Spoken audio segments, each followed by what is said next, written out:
또 그들이 하나님의 뜻을 온전히 따르도록 인도하신 내용을 오늘 말씀을 통해서 저에게 알려주십니다.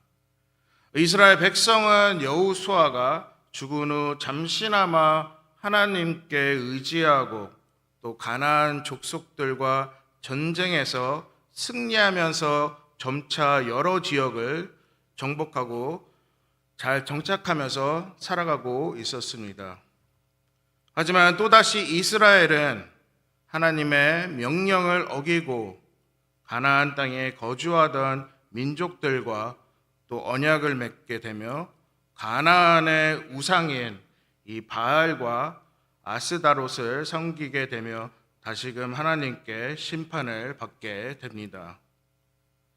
자신들의 죄악으로 다시 제자리 걸음을 반복하던 이스라엘 자손들을 이제 하나님은 안타깝게 보시고 또 사사들을 세워 이 언약한 그들을 구원해 주실 것을 이제 어제 같이 묵상한 2장 16절에서 봤습니다.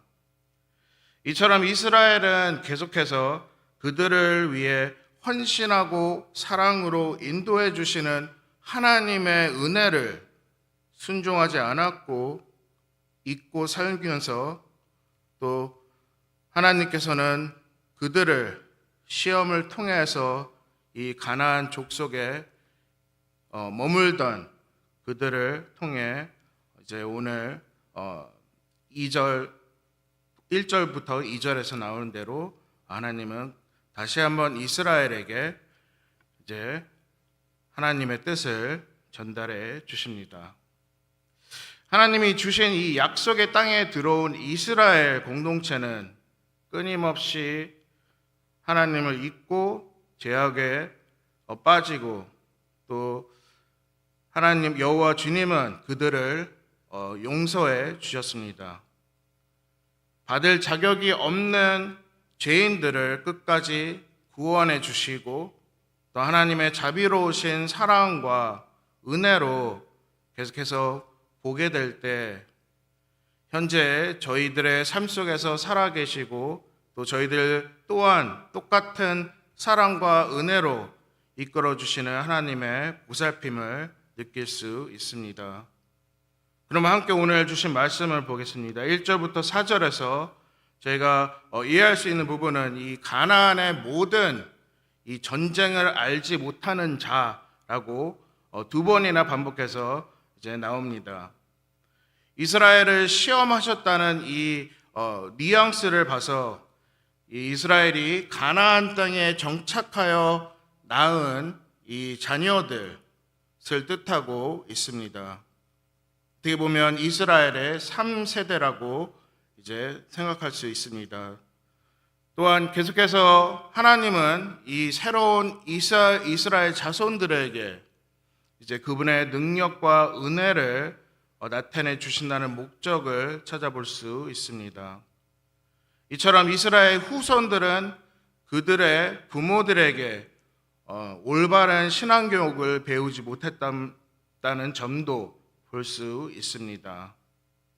또 한 가지 중요한 부분은 이 하나님의 목적은 바로 이 이스라엘 백성을 지키지 않고 살려둔 이 가나안 이방 민족들을 이제 하나님의 뜻에 쓰일 거라고 준비하신 시험을 통해서 쓰일 거라고 전해 주십니다. 즉 오늘 본문에서 두 가지의 목적을 하나님은 저에게 알려주십니다. 첫 번째는 이스라엘 후손들에게 하나님의 역사하심을 체험해서 그로 인해 그들이 하나님을 알고 믿고 의지하기 위함이었고, 또 두 번째는 이스라엘 백성들이 다시금 하나님의 구원의 손길을 통해 순종하고 따르기를 위함이었습니다.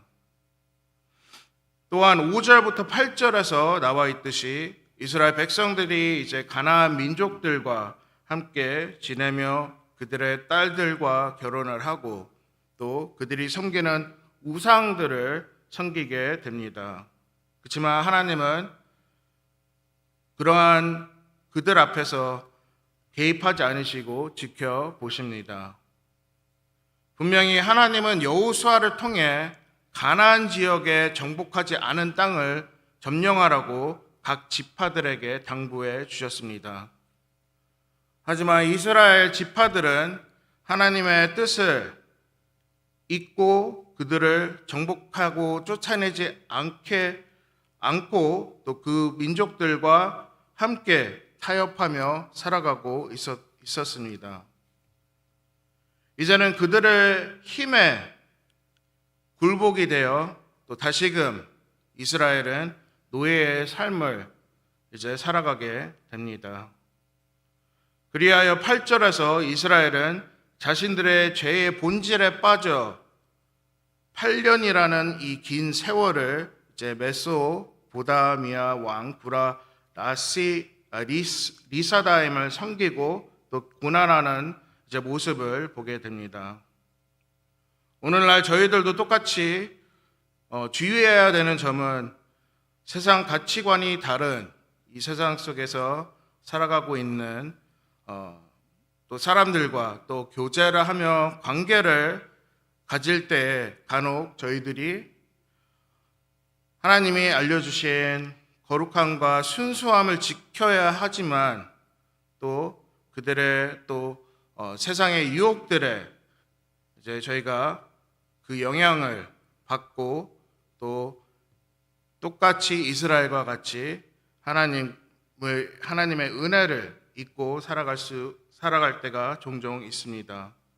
저희들이 흔히 알고 있는 말, 친구 따라 강남 간다는 말처럼 주변의 사람들이 주는 영향에 쉽게 물들고 따라가면 안 된다고 생각됩니다. 십자가에서 저희를 구원해 주시고 또 새로운 생명을 또 새로운 소명을 주신 하나님이 계시기에 저희는 세상과 타협하기보다는 저희가 하나님을 우선시하고 또한 로마서 12장 2절에서 이렇게 저에게 다시 한번 당부해 주십니다. 로마서 12장 2절에서 너희는 이 세대를 본받지 말고 오직 마음을 새롭게 함으로 변화를 받아 하나님의 선하시고 기뻐하시고 온전하신 뜻이 무엇인지 분별하도록 하라고 말씀해 주셨습니다. 이처럼 이스라엘 백성이 이방인들과 타협을 한 문제로 하나님은 그들이 겪을 고통과 또 결과를 알고 계셨지만 다시 한번 이스라엘에게 이 엄격한 명령을 주신 이유도 이 시대의 저희들과 동일하다는 점을 잊지 말아야 합니다.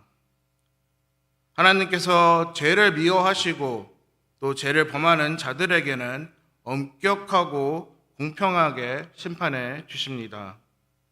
저희들이 꼭 기억해야 되는 부분은 바로 하나님의 섭리 안에서 모든 일들을 선하신 뜻으로 이루어 주신다는 점을 저희는 알아야 합니다.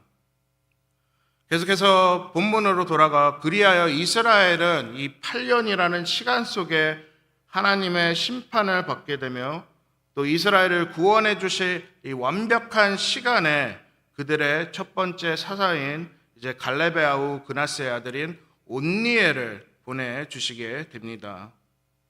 또 마지막으로 본문 9절부터 11절에서 이제 이스라엘은 자신들이 받아야 마땅한 심판 속에서 후회하며 또 그제서야 자신들이 섬기는 이 가나안 사람들의 우상들이 그들에게는 아무 도움이 되지 못한다는 사실을 뒤늦게 깨닫게 됩니다.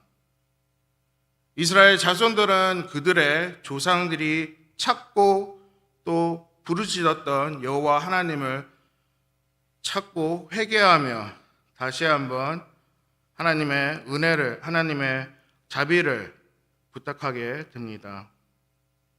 또한 하나님은 온니엘을 통해 또 온니엘을 사사로 세우시고 그를 통해 하나님의 또 시작하는 또 개입해 주시는 전쟁에서 승리를 하게 됩니다. 마지막에 11절에서 그 이후로 40년 동안 평온했다고 전해 주시지만 이스라엘 백성은 다시금 하나님의 말씀을 기억하지 못하고 똑같이 범죄를 지으며 이제 가나안을 정복하는 일에 소홀히 하게 됩니다. 온니엘의 승리를 통해서 계속해서 가나안 지역을 점령해야 했던 이스라엘 백성은 또다시 제자의 걸음을 하게 됩니다. 그리고 사사 에훗을 이제 또다시 보내주시고 이제 계속해서 반복되는 하나님의 구원의 이제 통치와 또 하나님의 은혜가 이제 사사기를 통해서 알려주십니다. 오늘 말씀을 정리합니다. 오늘 주신 사사기 본문에서 하나님은 이스라엘 백성에게 이제 시험을 주신 이유는 그들이 하나님의 뜻을 온전히 따르고 또 계속해서 하나님을 의지하며 순종하길 바랬습니다. 오늘 주신 말씀에서 저에게 주시는 교훈 또한 하나님이 주시는 시험들을 저희가 단순한 시험과 또 이 세상에서 겪고 있는 문제가 아닌 다시 한번 하나님과의 깊은 관계 속에 나아가야 된다는 뜻을 알아야 합니다. 왜 일상 속에서 저희들에게 시험을 주시는지 다시 한번 생각해 봐야 합니다. 아마 그 이유는 바로 하나님과의 관계를 더 끈끈하게 또 유지하고 또 계속해서 하나님과의 소통을 하면서 또 하나님의 사랑을 체험할 수 있는 기회를 주신다고 생각합니다. 저희가 한두 번 하나님의 은혜를 체험했다고 거기서 멈추는 것이 아닌 또 어려운 시험을 해결했다고 그냥 안심하고 지나가서는 안 됩니다. 매일같이 저희 삶 속에서 일어나고 있는 영적 전쟁에서 승리할 수 있는 비결은 바로 하나님을 찾고 의지하며 살아가야 되는 진실을 오늘 말씀을 통해서 알려주십니다. 저희들도 이스라엘 백성같이 하나님의 은혜를 잊고 살아갈 때 실패의 제자리 걸음을 반복하게 되며 끝내 멸망하게 됩니다. 하나님이 주시는 시험은 오직 하나님만 해결해 주실 수 있다는 사실을 기억해야 합니다. 오늘 아침에도 변함없이 말씀으로 인도해 주시는 하나님께 감사하며 개인의 신앙을 점검하는 시간을 가졌으면 합니다. 첫 번째는 하나님의 심판을 두려워하고 살고 있는지, 두 번째로는 하나님께 회개의 기도를 드리며 이 시험에서 승리할 수 있게 기도의 삶을 살아가고 있는지, 마지막으로 하나님과의 관계에 감사하고 소홀히 하지 않고 살아가고 있는지 이 세 가지 부분을 묵상하며 오늘도 말씀으로 살아가길 맹세하며 또 힘을 얻고 나아가는 저희가 되길 바랍니다.